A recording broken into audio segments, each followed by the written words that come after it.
Hallo julle, dis Nicolas hier van MBFI.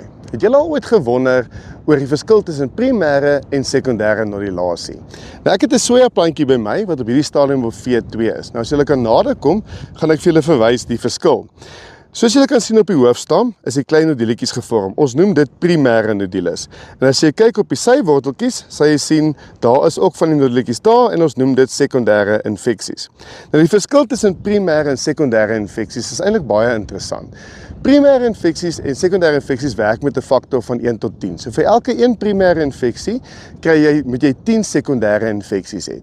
So wat is nog 'n lekker manier om jou infeksies aan te help bo op jou wortelstelsel?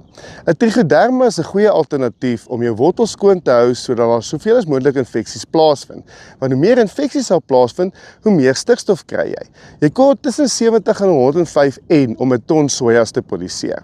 So as ons meer infeksies wil hê, sit ons altyd 'n trichoderma by om seker te maak dat die wortel lekker skoon is en dat die bakterieë 'n lekker infeksieplek kry en meer infeksies maak. Nog 'n ding wat baie help is kalsium.